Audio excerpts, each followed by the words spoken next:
Olá, seja muito bem-vindo, seja muito bem-vinda a mais um episódio do AmuraCast. O AmuraCast é o podcast da Amura Consultoria e Corretagem de Seguros, a empresa da qual eu sou sócio e diretor executivo. Meu nome, para quem não conhece ainda, é Edmur de Almeida, né? É um prazer estar aqui com vocês de novo.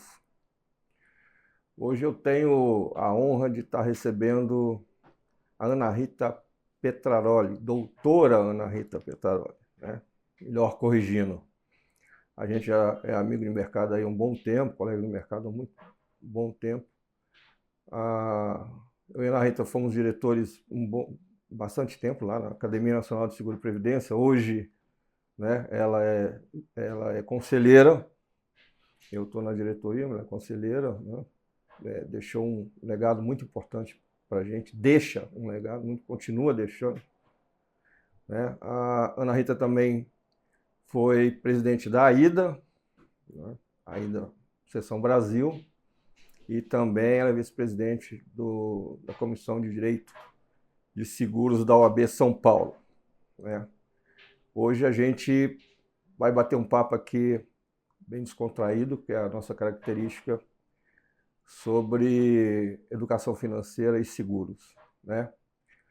Ana Rita, muito prazer, uma honra estar recebendo você aqui. Edmur, né? A honra e o prazer é todo meu. Obrigada pelo convite. Só acreditei quando vi, porque assim, é para poucos mortais essa honra. E vamos lá, vamos começar o nosso bate-papo. Quando eu penso em educação financeira, eu lembro de Ana Rita, né? É impressionante, porque a gente sabe que já houve 12 edições, né, anuais aí, né? 12 edições do Semana de Educação Financeira, que é um programa de governo, né, voltado para a educação financeira. A Ana Rita sempre está presente lá, né, fazendo a parte lá que diz respeito a essa relação com o mercado de seguros. Né? Não necessariamente, não, porque a gente vai ver aqui que tem muita coisa a ver. Ana Rita, conta um pouquinho dessa história sua, né, dessa paixão por educação financeira, dessa sua investida recorrente, né? Ela participou de todas as versões da Semana de Educação Financeira. Então, falava contigo. Vou contar. Então, na verdade, eu acho que no fundo é tudo uma grande paixão por liberdade. Me parece que a pessoa ela só é realmente livre quando ela tem uma série de independências. Então, eu acredito que a gente só tem liberdade quando a gente tem liberdade total, né? Quando a gente tem saúde plena, quando a gente tem a confiança na segurança, quando a gente tem uma saúde financeira estável. Então, quando a gente tem uma estabilidade financeira mínima, a gente é uma pessoa livre. Porque a impossibilidade financeira, ela priva o cidadão de uma série de possibilidades. Sim. Então, eu acredito que essa minha, eu digo que até uma mania pela educação financeira, ela vem dessa minha paixão pela liberdade. E para você imaginar, para que eu consiga transmitir isso para as pessoas, eu costumo dar um exemplo que é muito perceptível para todo mundo. Quando você quer punir alguém, qual é a maior punição que o Estado aplica a alguém? É tirar a liberdade. No bolso, né?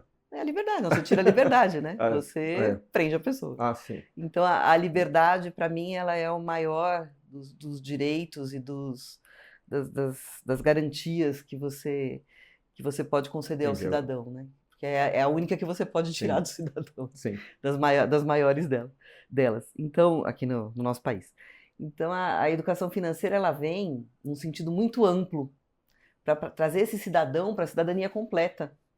Porque o cidadão ele só vai saber exigir o direito dele quando, primeiro, ele conhecer quais são os direitos dele.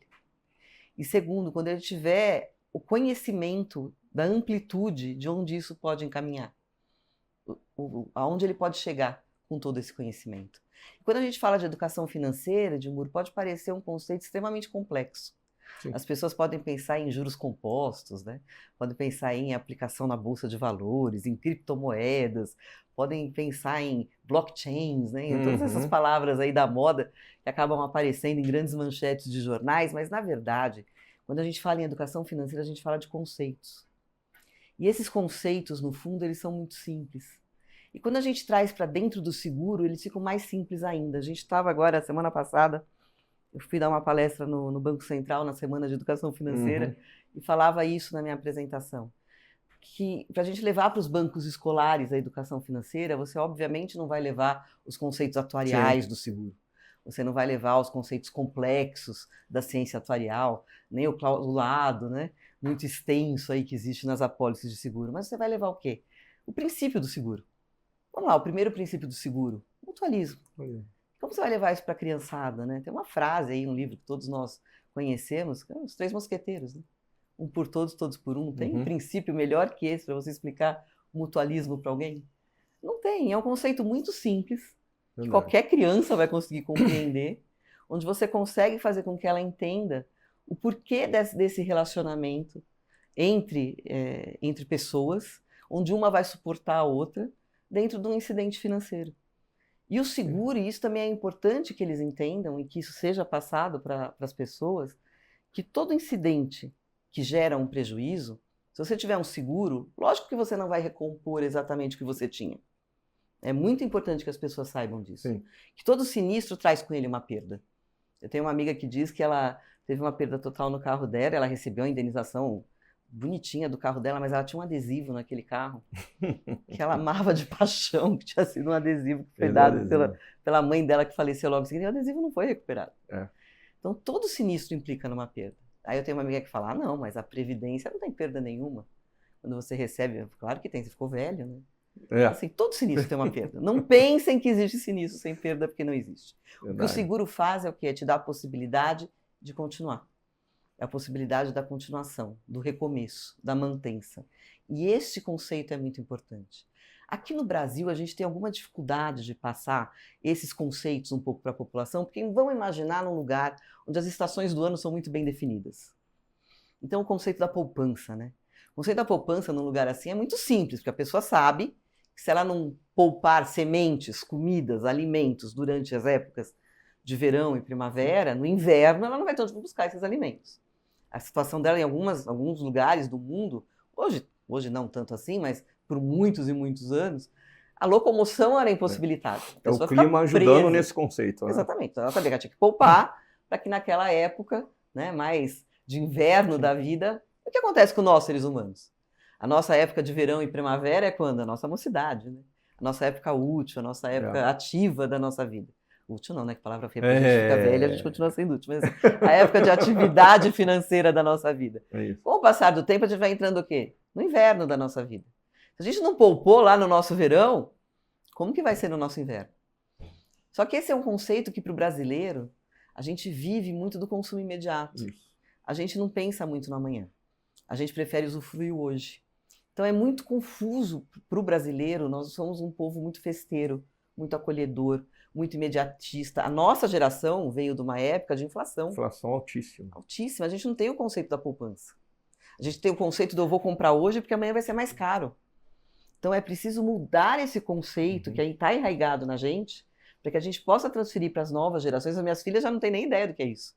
Eu conto para elas que eu ia fazer compra com os meus pais, e a gente entrava no mercado de trás para frente, porque não era que nem hoje, viu, gente, que é código de barra, assim, que o preço chega no caixa e já era, né, automaticamente verificado. Não, vinha um moço com uma etiquetadora lá, com um papelzinho, e ele ia pondo uma etiqueta em cima da outra, assim.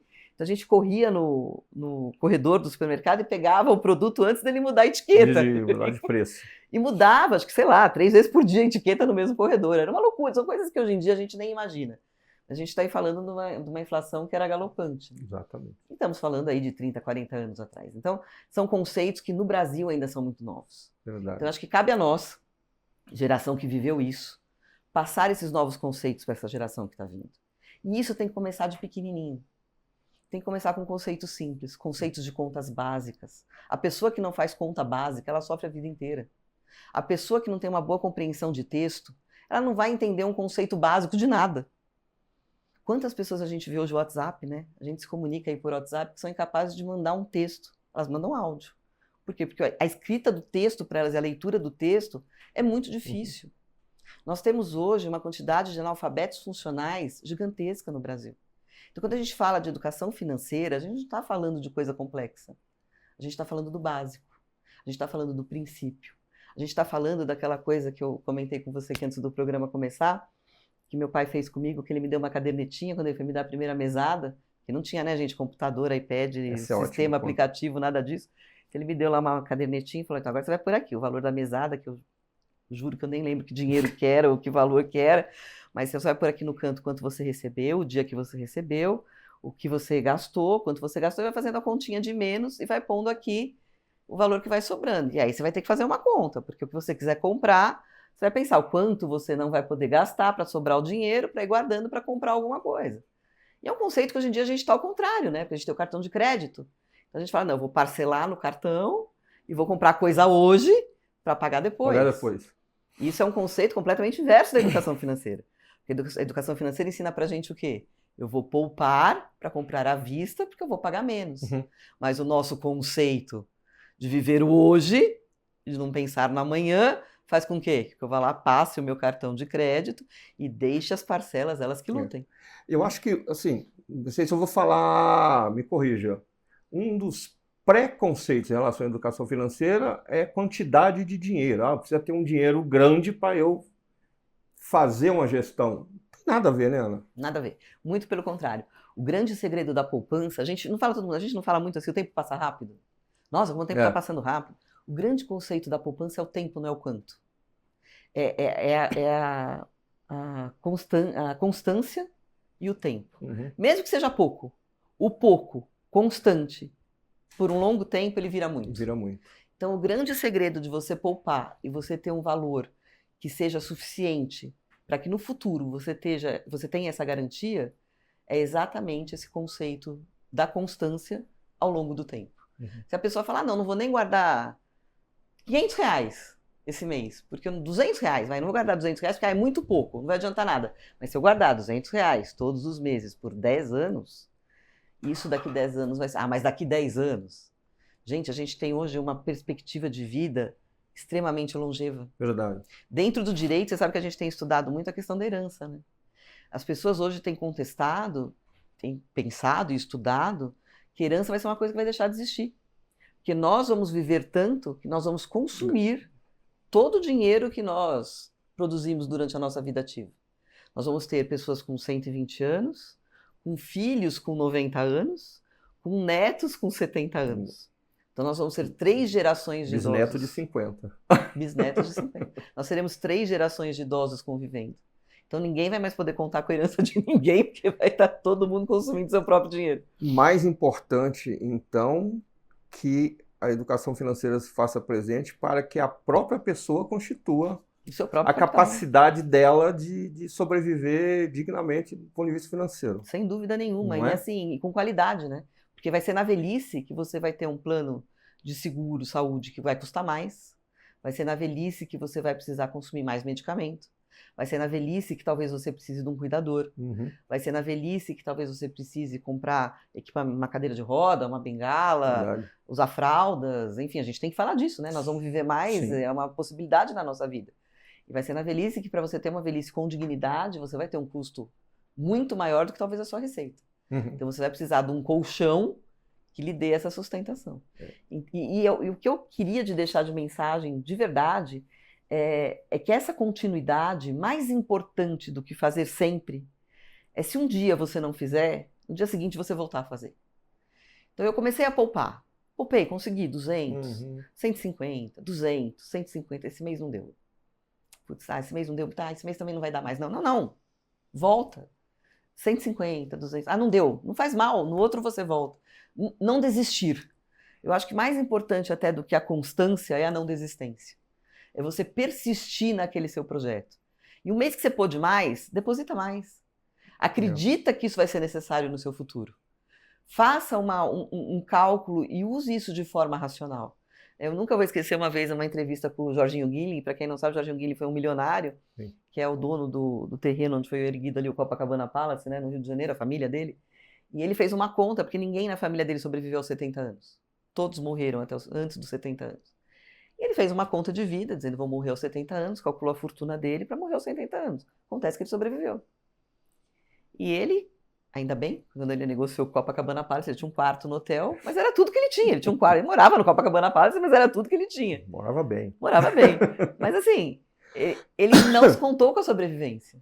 E nós, já a nossa geração, o que dizer então das próximas, né? Que vão contar. Ontem eu estava numa palestra que o palestrante disse que com todas essas tecnologias hoje que a gente tem na medicina, as IAs, as nanotecnologias, os medicamentos, o barateamento do custo desses medicamentos, a expectativa de vida em 2028 já vai ser de quase 130 anos. 2028, gente, é daqui a 3 anos. Isso é assustador, né? Porque a gente está falando em 76 anos agora. Sim. Você vai aumentar 50 anos, a gente aumentava 2, 3 anos. Quem trabalha com seguro tinha aquelas tábuas de vida, a gente sabe, subia 2, 3 anos, era uma coisa, nossa, fantástica. Está falando de subir 20 anos, subir décadas numa tábua de vida em anos. Então é uma coisa absurda.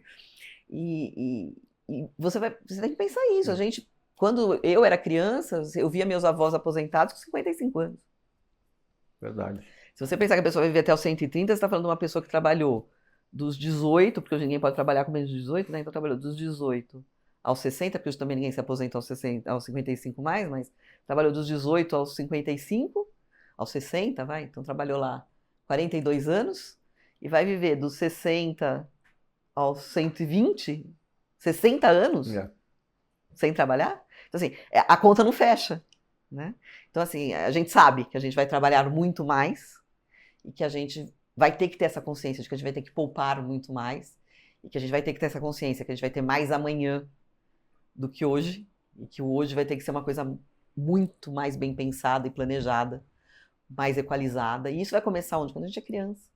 Então a gente tem essa responsabilidade com os nossos filhos, porque eles vão viver mais. E talvez eles não possam contar com o nosso dinheiro porque a gente vai estar usando.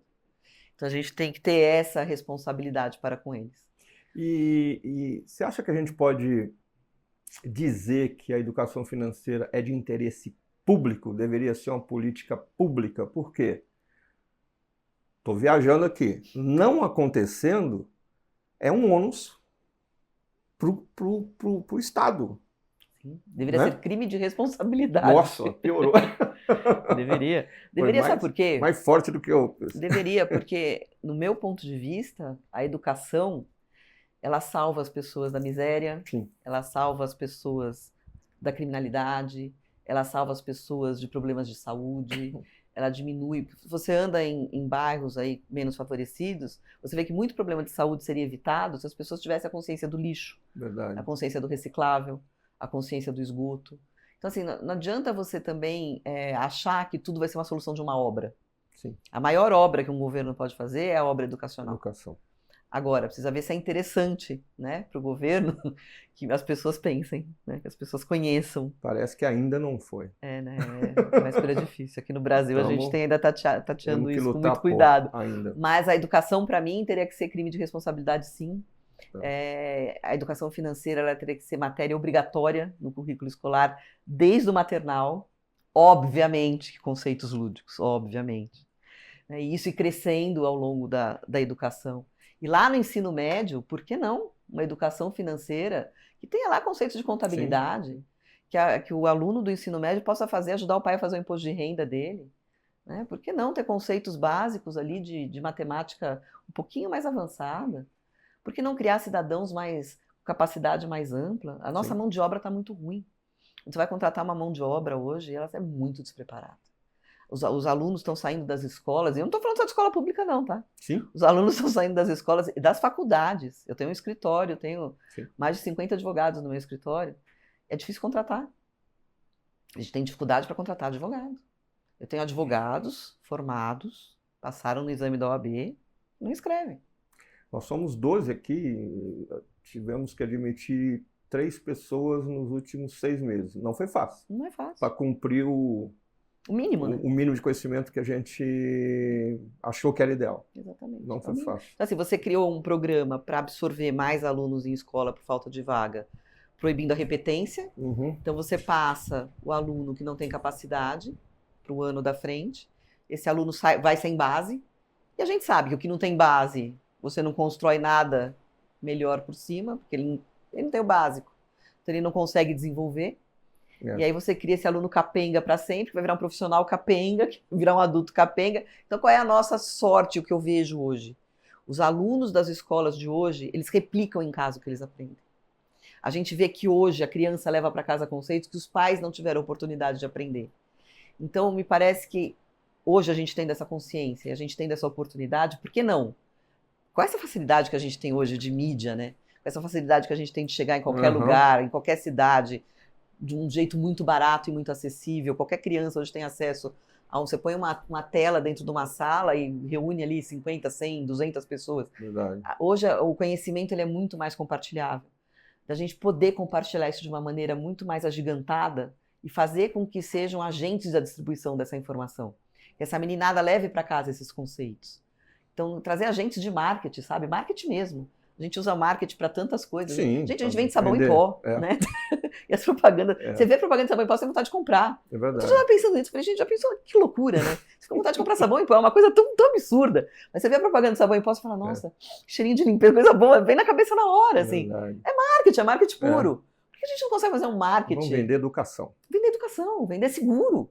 Por que a gente não consegue fazer com que isso seja uma coisa que a pessoa sinta necessidade de comprar? Eu entendo que é ruim. Meu marido tem uma corretora no interior e eu acho ótimo as pessoas... Porque no interior é diferente de São Paulo, as pessoas vão ainda no lugar.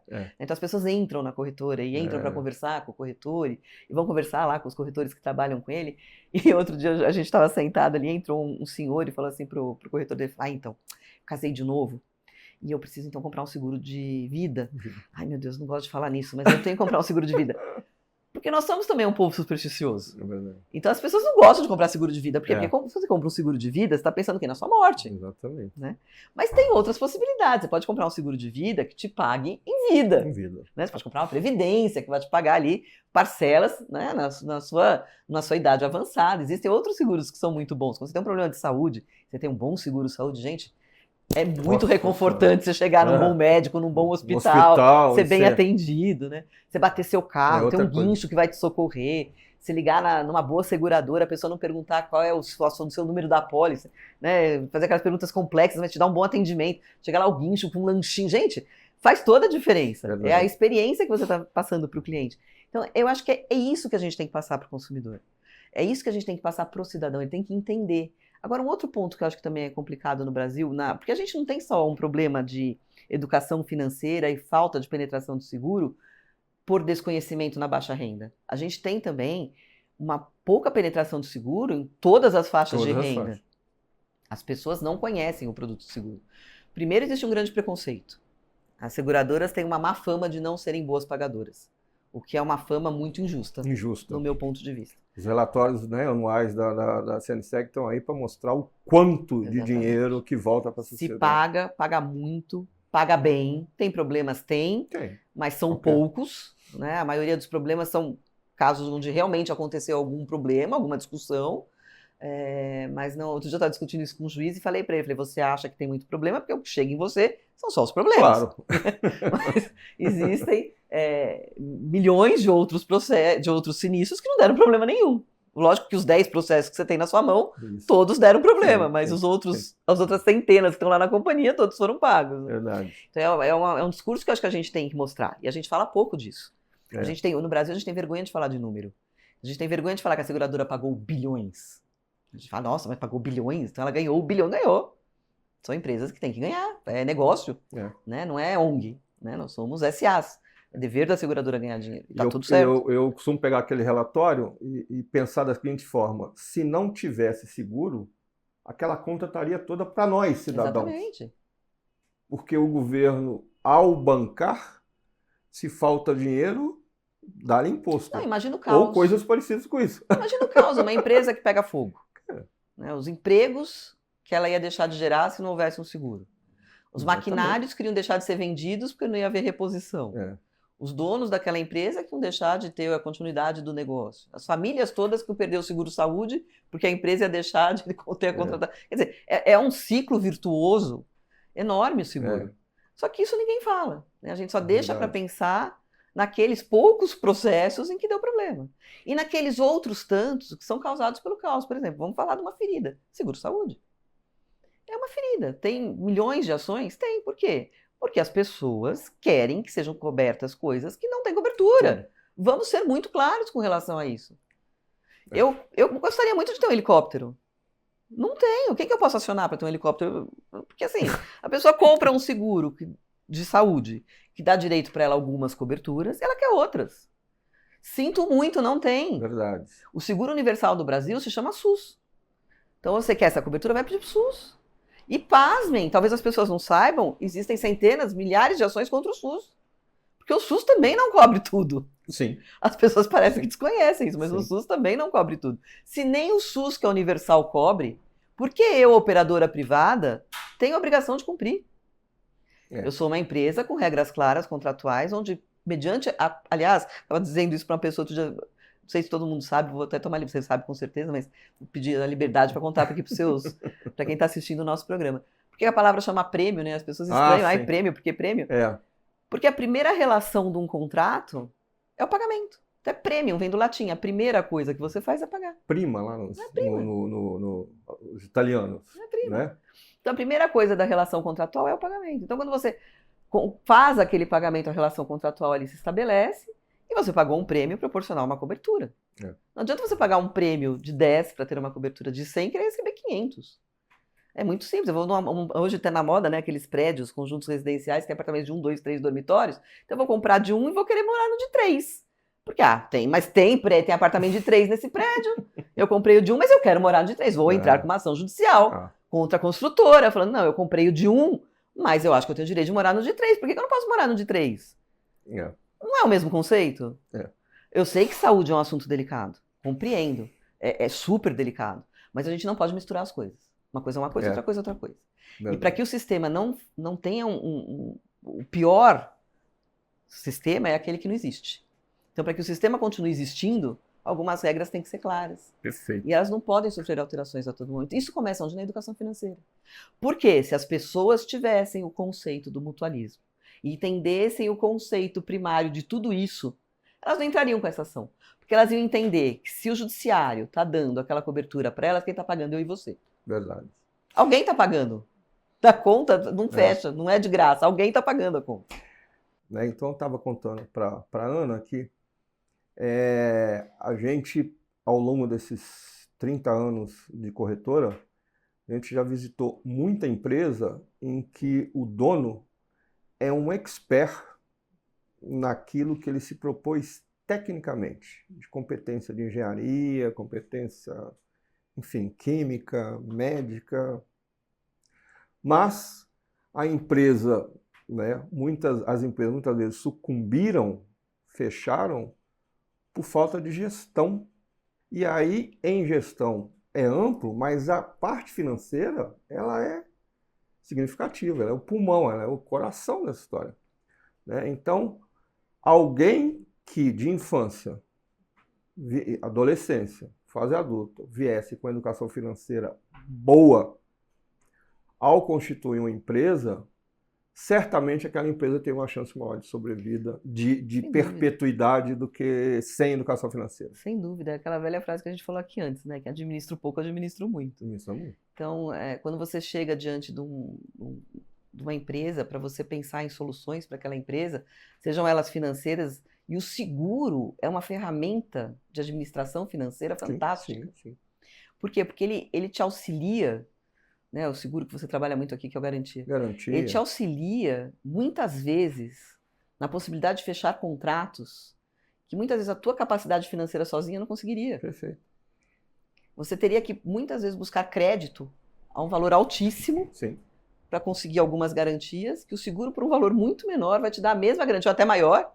Você tem uma garantia real, né? E você, às vezes, desconhece. Por pura ignorância, você deixa de fazer negócios que seriam maravilhosos para a tua empresa, por ignorância. Então, mais uma vez, a educação em qualquer nível, o conhecimento em qualquer nível. É por isso que a gente tem que falar, e tentar falar da forma mais simples possível. Não mudando nomenclatura, eu sou contra, tá? O pessoal fica bravo comigo, mas eu sou contra. Eu acho que a gente tem que falar simples, mas com o nome certo, porque o seguro é uma ciência universal. Então não adianta no Brasil eu querer chamar prêmio de outra coisa. Prêmio é prêmio no mundo inteiro, aqui também vai ser. Sinistro é sinistro no mundo inteiro, aqui tem que chamar sinistro. Então não adianta a gente querer falar diferente. Resseguro é resseguro no mundo inteiro, aqui tem que chamar resseguro. Quando a gente trabalha com linhas de produtos mundiais, não adianta a gente querer criar jabuticaba no Brasil. A gente tem que dar os nomes certos para aquelas coisas que a gente está trabalhando. mas a gente explicar o que é. Sim. Né? Eu acho que a gente ofende até, às vezes, a inteligência das pessoas quando a gente fala, não, vamos mudar porque a pessoa não vai entender. Vai, é só você explicar. Explica direitinho que a pessoa entende. Então, me parece que o que a gente tem que fazer é isso, é acreditar no poder do marketing, junto com a educação, porque no produto do seguro, na capacidade do seguro eu já acredito. E juntar tudo isso, e fazer com que isso seja uma ação de governo, junto com a iniciativa privada. O governo entre com a parte da obrigação, crie isso como uma regra obrigacional, a iniciativa privada ajude com o conhecimento que ela tem, e que isso seja criado em conjunto e que a gente consiga levar para o nível escolar mais baixo, até para dentro de universidade, por que não? Né? Porque isso que você colocou, dentro de uma universidade de administração, tem que ser uma matéria obrigatória. Mais importante que matemática financeira. Sim. É a pessoa conhecer o básico ali, ter uma matéria de seguros. Sim. Como que a pessoa formada em administração muitas vezes não tem uma cadeira ali ensinando para ela quais são as possibilidades de seguro na vida dela, dentro daquele negócio que ela vai gerir? Seria fundamental. Sim. Então, criar essas possibilidades dentro do sistema. Então, eu acho que isso tudo é fundamental. Eu estou entendendo que a gente tem muito desafio pela frente, como qualquer desafio educacional, né? Principalmente num país igual o nosso, dito aí, em desenvolvimento. Você acabou de citar aí alguns desafios, mas eu estou entendendo que seria uma parceria governo e sociedade civil, empresas. Eu acho esse é um sonho meu. CNSEG da vida, estou falando agora na área de seguros, né? Tem que estar envolvido nisso, acho que de alguma forma deve estar. Os corretores também, enfim, acho que todo mundo tem que embarcar nesse barco. Esse é um projeto que a Cátedra de Seguros Inclusivos da ANSP, eu tenho trabalhado dentro da cátedra, e é um projeto que eu tenho assim, muita vontade de levar para frente, que é a gente criar um programa dentro das diretrizes nacionais, né, da diretriz nacional das escolas, para que se torne uma matéria obrigatória, mas não é isso o mais importante do projeto. O mais importante do projeto é que a gente crie essa relação público-privada, onde a gente faça esse treinamento, onde a gente disponibilize para o governo esse treinamento de professor, essa inclusão das matérias, a gente ajude a desenvolver esse assunto internamente dentro do governo. Porque, imagina, dentro do próprio governo, né? Hoje, quando a gente olha toda a estrutura governamental e pública, a importância que a Previdência tem. A Previdência é uma matéria de seguro. Sim. Mesmo ela sendo pública, sim, ela é uma matéria de seguro. Ela é toda trilhada ali, detalhada por atuários. Atuário é o matemático da área do seguro. Então, é uma área importante para o governo também. Também é caro para o governo, e é importante para o governo que ele entenda, caro no sentido de importante, que ele entenda toda essa sistemática do setor de seguro, mesmo sendo pública a Previdência, ela carrega todos esses princípios do seguro dentro da característica. Então, a Cátedra de Seguros Inclusivos, ela tem estudado muito essas questões de inclusão, e entendido que sem a questão da educação financeira e sem essas parcerias, isso fica muito limitado. Você se limita a grupos. A gente tem exemplos maravilhosos, mas ele é limitado. Você tem um exemplo fabuloso, que é o Criando Falcões, que é uma parceria entre entidades privadas e governo, que funciona maravilhosamente bem, mas você atinge ali 200 mil pessoas. A gente está falando de um Brasil de 200 milhões de habitantes. Né? Então, são iniciativas maravilhosas, mas a gente ambiciona mais. A gente ambiciona um projeto de governo em larga escala. Pessoal, terminando aqui, né, mais esse bate-papo, espero que a gente tenha contribuído de alguma forma aí com vocês. O desafio é gigantesco, mas eu acho, aliás, nós achamos que um país se forma é assim mesmo. Sim. Né? Os países que hoje são ditos desenvolvidos, eles com certeza passaram por isso, né? Essa fase. Então a gente tem certeza que é um desafio que precisa ser perseguido, né, e alcançado. Muito obrigado pela audiência de vocês. Ana, muitíssimo obrigado. Espero revê-la aqui em outros bate-papos, é super legal. Vamos lá, na academia lá, vamos colocar esse projeto para andar assim. Opa! Né? É muito importante. Com certeza. Valeu, gente. Tchau. Valeu, gente. Tchau. Obrigada, Edmur.